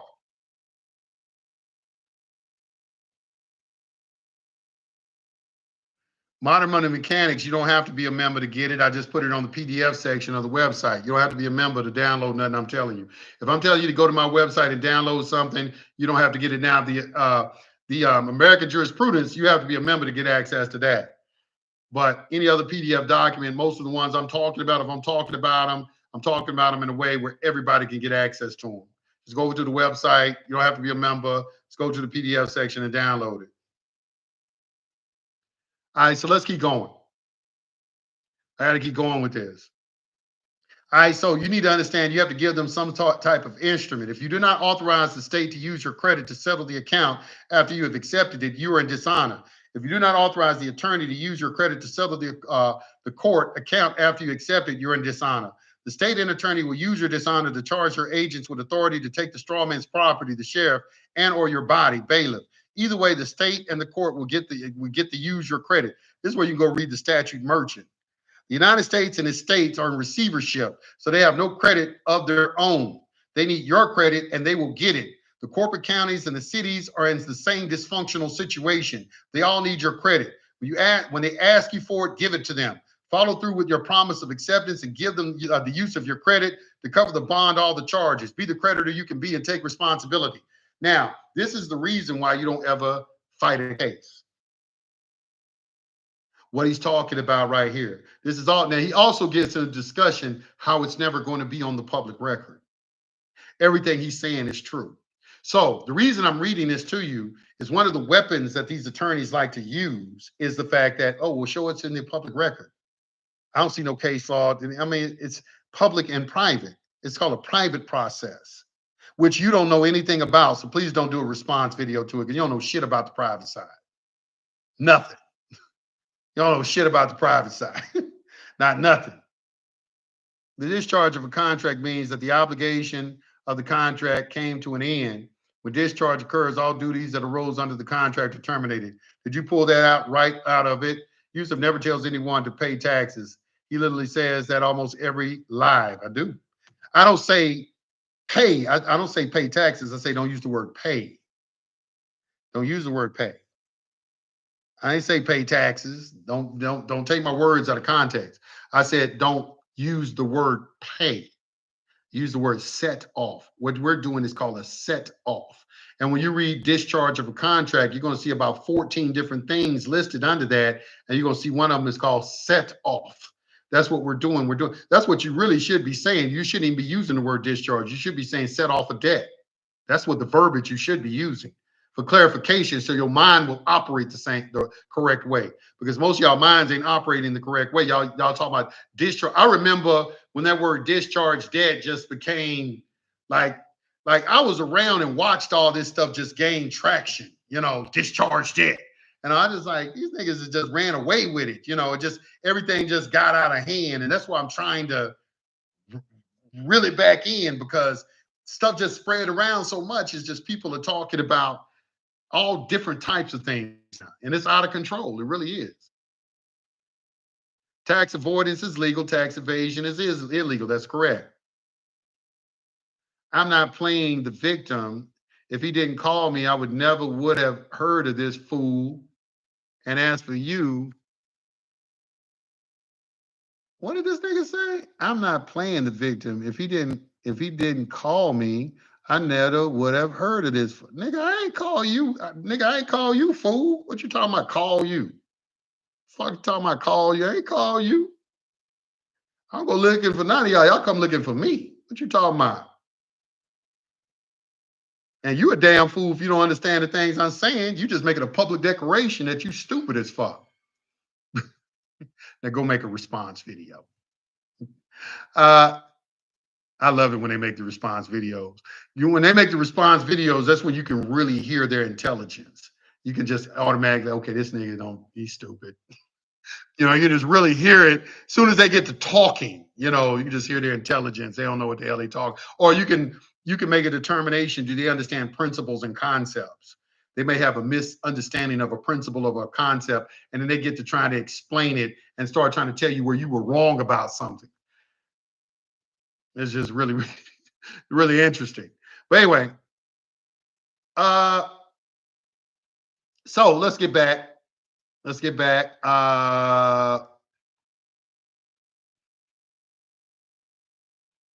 So we just got through talking about accepting the presentment. Okay, and this is where the letter of credit. All right. So I want to go down to, and this is the thing I want the attorneys and everybody to listen. Okay, listen to this part right here. This is the authorization of the use of your credits on page 56 of 94. Once again, if you just joined us, we are reading from Creditors and Their Bonds.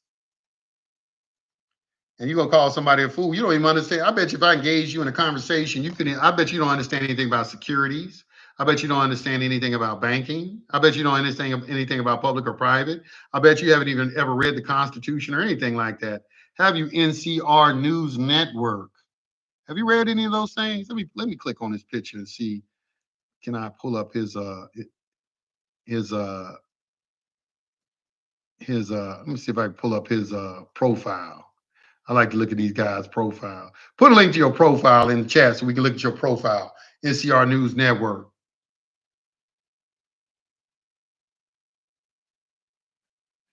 Put your stuff in.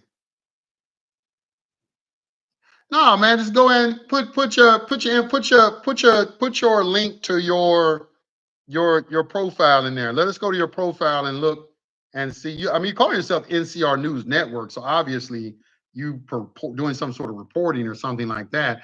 I would just like an opportunity to evaluate the information that you're disseminating on your channel. So why don't you put your link up? I'm giving you an opportunity. Perhaps you could even get some followers. You know, you may have some good information. I'd really be interested in seeing what it is that you are talking about on your channel. Or are you involved in some sort of buffoonery like these other clowns are?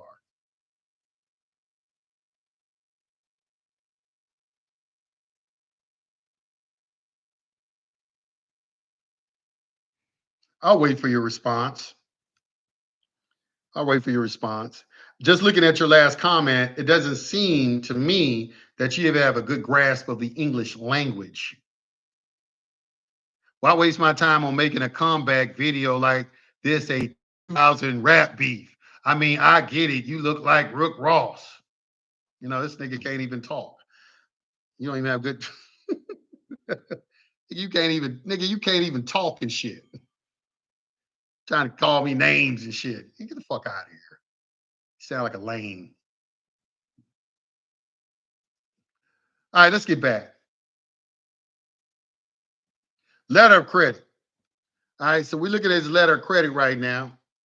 And I know it got to burn y'all up that y'all be over here trying to stop me and it just grows. Look, I got 478 people in here. It's just growing and growing and growing. Every time I look at my analytics, it's just more and more people joining my channel. And y'all just come over here and just nothing you do works. How does that make you feel? How does that make you feel that you're expending so much energy and trying to stop me and it just doesn't work?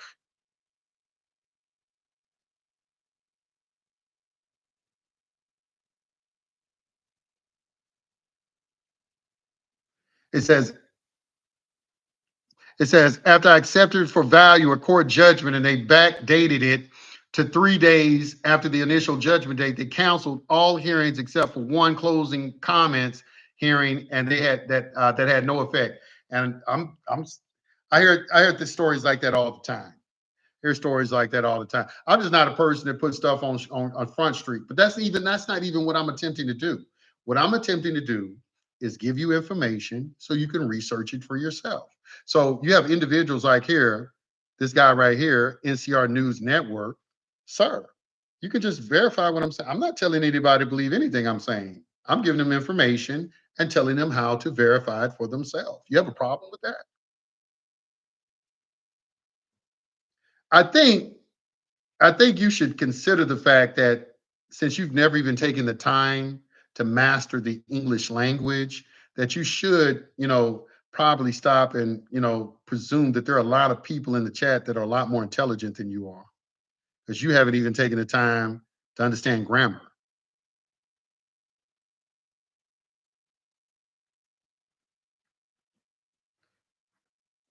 I had to insult him, I had to, I had to throw an insult at him. Letter of credit. When you authorize the use of your credit, you must arrange for that credit to be approved by a third party in the public, and that's going to be the Secretary of Treasury. When the presenter processes your instrument, if you don't do this, it is like writing a check on an open bank account that has no balance or a balance insufficient to cover the check. On the private side, and that's what we're talking about if you're listening, we're not talking about any public shit, Mr. Attorney. We're not talking about the shit y'all deal in every day. On the private side, when you use your exemption to bond your acceptance of a presentment, the public creditor must receive notice of your intent. That is the Secretary of Treasury. The U.S. is not bankrupt. It is just in receivership. It can't make valid claims without an existing debt, but it can continue to put you in a position where you can either give the state your credit or dishonor the state so it can get your credit anyway. The choice is yours. When the presentment is delivered into your hands, you become the holder. The state has honored you with the presentment because you're in a position to help the state.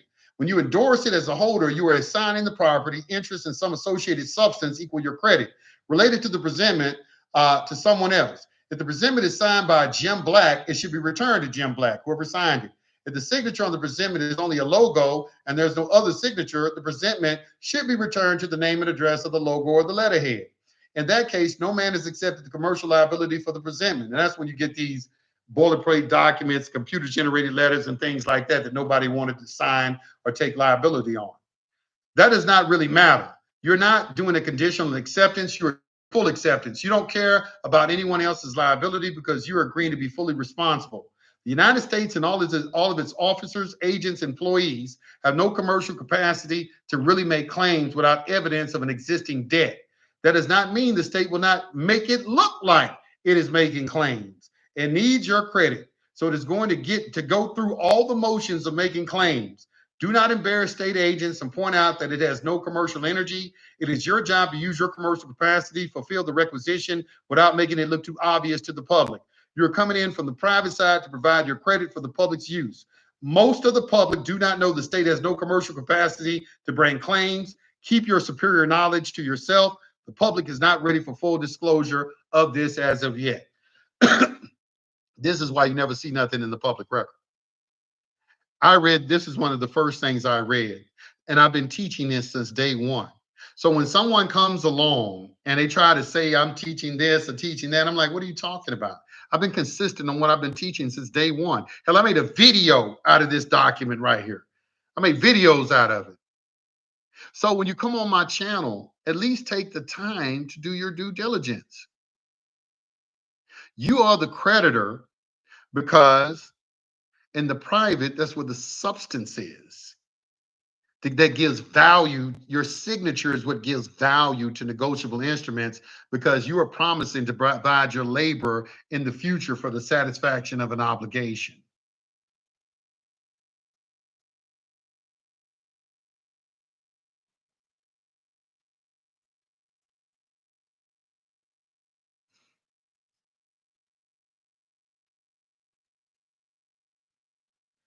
There's no such thing as a holder in due process. You need to go read UCC 3-302, sir.